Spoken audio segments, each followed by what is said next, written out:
Titus Quinius Flaminius was a Roman commander who was given the senatorial power to declare war on Greece. Not only did he lead the Roman army straight to the Macedonians, but he straight up forced the battle at Cynocephalae.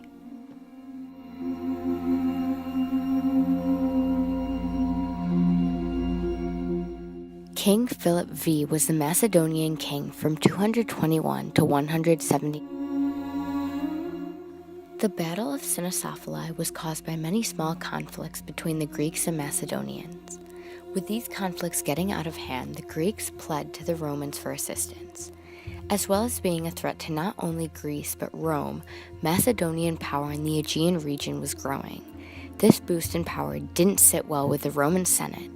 With this being the case, the Senate used these reasons as an excuse to attack the Macedonians and overall declare war. The main advantage of the Romans were the Roman legions. Unlike the phalanx, the Roman legions were set up into independent units that could break formation at any time. This allowed the legion to be more flexible and unrestricted in battle, along with the ability to adapt easier to its terrain and to the opponents they were fighting. The Romans' disadvantages were mainly against Philip's phalanxes, which had heavy infantry and outnumbered the Romans by 200.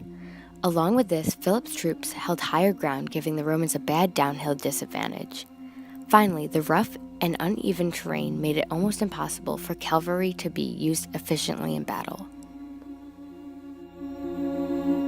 The Roman army consisted of 2,400 infantry and 3,000 cavalry.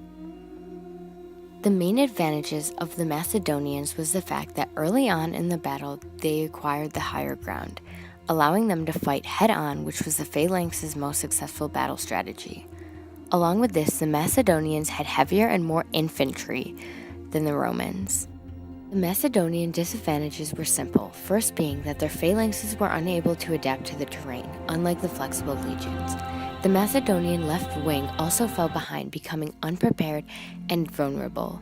And finally, like the Romans, the uneven terrain affected the Macedonian cavalry in a very negative way. The Macedonian army had 2,600 infantry and 2,000 cavalry. On June 197 BC, the two armies, being the Macedonian and Roman, meet at Cynocephalae north of the Phasaelis in Sicily. A thick mist covered the hills, making almost everything barely visible. Both armies set up camp on opposite sides of the hill in order to ambush the other. Early the next morning, Philip sends a small party up the hill, giving the Greeks the advantage. Soon after, with a similar idea, Titus sends a small group of Romans to advance uphill, simply to be stopped by Greeks, leading to a small skirmish. Due to the downhill disadvantage, the Romans suffered losses. Calling and receiving reinforcements allows the Romans to gain the upper hand. But soon after, Philip sends more reinforcements up his side of the hill, which pushes the Romans back. After a bunch of skirmishing, both armies decided to do battle. Philip's center and right wing held their height, while the left remained marching up the hill, nowhere to be seen. Flaminius, on the other hand, ordered his right to stay at the bottom of the slope in case the left Greek phalanx decided to ever show up. Next, Philip ordered his phalanx to level their spears and attack. Philip has formed his phalanx spearmen into a line across the top of the ridge. It's going to be a difficult battle. Phalanx spearmen are tough to beat in a frontal assault, especially going uphill. Titus then took control of his army's right and advanced to divert some of Philip's main force. Romans, meanwhile, rushed up the hill only to be met by the Macedonian left, who had just reached the summit and was not in proper formation. The tables had turned, and now the Macedonian left was being forced back by Roman advance.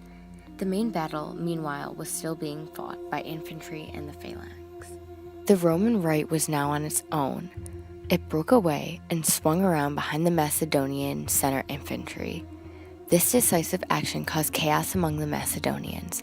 Their battle order fell apart, and they began to flee and surrender. The outcome of the battle was a Roman victory, showing the triumph of the Roman legionary over the Greek phalanx. 700 Roman men were lost, while the Macedonians were hit hard, with 1,300 either dead, missing, or taken captive. In a whole, the battle was won due to the Macedonians lacking their left unit and the flexibility and freedom of the Roman legionary.